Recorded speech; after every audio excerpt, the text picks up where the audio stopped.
Happy Saturday. We hope everybody's enjoying finally being out of school. I know some districts' last day was yesterday. My name is Lindsay Dragon, and I am the administrative assistant at the Misericordia University Autism Center, who is part of the ACE Collaborative Autism Centers of Excellence throughout Northeast PA and Central Pennsylvania. So last week, we went over how to create your own social story, and also when something arises that you weren't expecting, how you can quickly put something together. So we're at home on a Saturday morning. So the kiddos are in the background, as would be yours at your home if you're a parent. And I just want to throw out a reminder that these are therapeutic tools that my therapist for my son showed to me. So if you would like for your therapist to put these together for you, definitely ask them and ask them to show you how to implement them. Now, if you're not able to have the therapist at your home, or you don't have services yet and you feel like, these would be beneficial to you, definitely this is a parent's perspective. I do not have a degree in autism, anything, ABA therapy, um, speech, anything, any behavioral issues, just the trainings that I've attended as a parent and as a professional being in the autism world. I've done some professional development, but most of these are from a personal experience. And if you're looking for the BCBA angle and perspective, you would need to go to our Facebook page and look at Joanna Cunningham's video that she put together in training that would show you how to use it and implement it from a behavior analyst point of view. So what I have been doing is just putting out the little fires that happen at the house as they go. So one of the things that's happening is it's summertime. Yay! We handled the pool situation with last week's social story. And now we have a little bit of an issue every now and then with the garden. So not only do we have somewhat of an established garden, but things are starting to come in. We're starting to be able to harvest. And we have a really fun event at the end of the month with gardening and things like that. So this will tie into that heavily.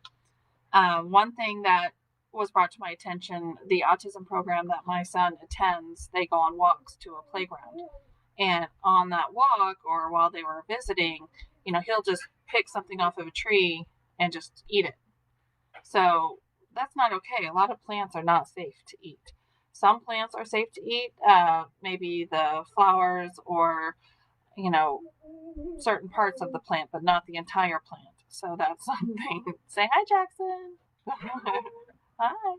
So if I shut the door, they were beating it down this morning, so I don't want to shut that off this door. So what I did put together was a quick little thing on plants and flowers. Can I eat it? So this is definitely something that I had to mix and match clip art and natural photos. Realistic photos that I took from the internet, as well as some realistic photos that I took here personally at the house. So simple title, plants and flowers, can I eat it? And this is for Jackson, so that's why I put his photo on there. And I have photos of our garden on this one. So the next page I put, there are lots of different kinds of plants, vegetables, and flowers. So some are edible and some are not. I'm trying to give him the most realistic visual because these are things that he is seeing at our home here, okay? Here. And these are a lot of the vegetables that we're growing. So that was pretty representational for me. The entire point is that some plants and flowers are safe to eat and others are not. So I'm debating, I don't know how this is going to work best with Jackson. Am I going to put this sign around the entire yard? I may have to. Hi. Is this a social story for Jackson? What does that say? About the flowers. either safe to eat or not safe to eat. Is this safe to eat? Yes. Is that safe to eat? No. I haven't even gone over this with him yet. So let's say Jackson can do this with us. What does this sign say? Do not eat. Do not eat. So if you see this sign, are you going to eat it? No. No, that is right.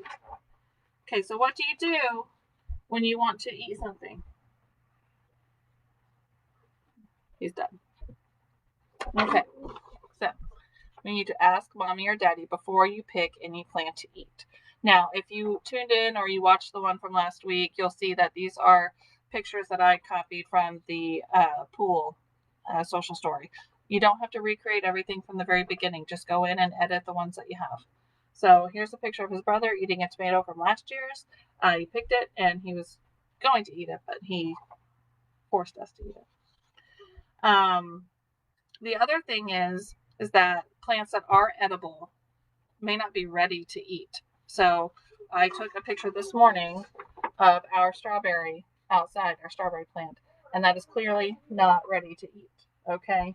But, over time, it will be ready to eat if the squirrels and chipmunks don't devastate it like they are already showing they're capable of doing. So, this is a harder concept, and I'm not sure how it's going to go. So that's why this one put in next. Plants need a lot of time to grow, and some plants will take all summer. So I just wanted to show the progression of, you plant the seed, which I had them do with me a lot of the times, to, it grows, and then you have, some vegetables. Okay. What does that say? Let's see a lot of fun to grow. Some will take all summer. Yeah. He's a rock star. Okay. So the last one is just a reminder, because I don't want to put too much in this social story. I did have them helping me harvest some lettuce over during the week. And instead of, still getting used to the camera, I apologize. Instead of snapping the lettuce, now I usually go out with a knife and just, but I can't do that with the kids. So just going out there and snapping, this is always fun, just snapping the, piece of lettuce that I'm trying to get instead of pulling it. So we lost a couple plants over the weekend. We did get to eat from them for a couple weeks, so it was not all lost. And those things happen between the kids picking something or pulling it when it's not ready, or say the dog digging, which he's been doing quite a bit of. Also, the chipmunks and squirrels are just insane right now. So everything's starting to come in. We have a lot of things ready to that are just starting to emerge. They're not ripe and won't be for a while, but they've already started picking apart some of the plants. So we will take that to another page for some help. All right, so the last page was just a reminder to always ask mom and daddy if you can pick or eat a plant or vegetable. There are a lot of things out there that are not edible, and I was torn between doing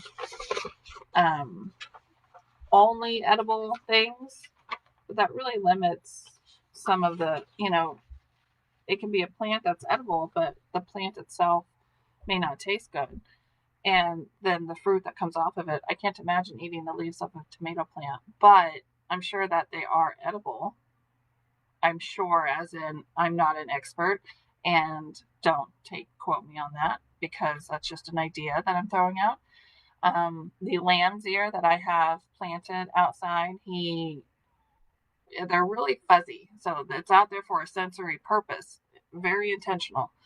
And I wanted him to definitely get to feel it. I never thought in a million years he would just put it in his mouth, but he does, and he does every time. So I quickly called a friend of mine, Liz, and I asked her, if she's, eaten lamb's ear before.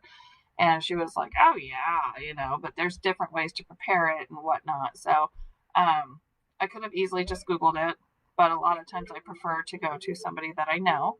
So if you have somebody that you can talk to about the plants, especially in your area, that would be best. My neighbors have been great with us, and also, um, always use the resources that you have. So go online. That's it for today.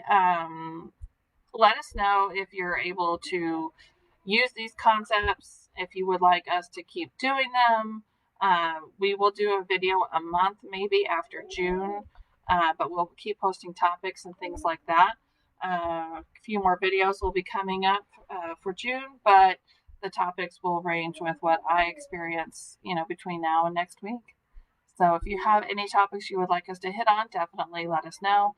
If you think this would be beneficial for anybody else, definitely share or invite them to like our page.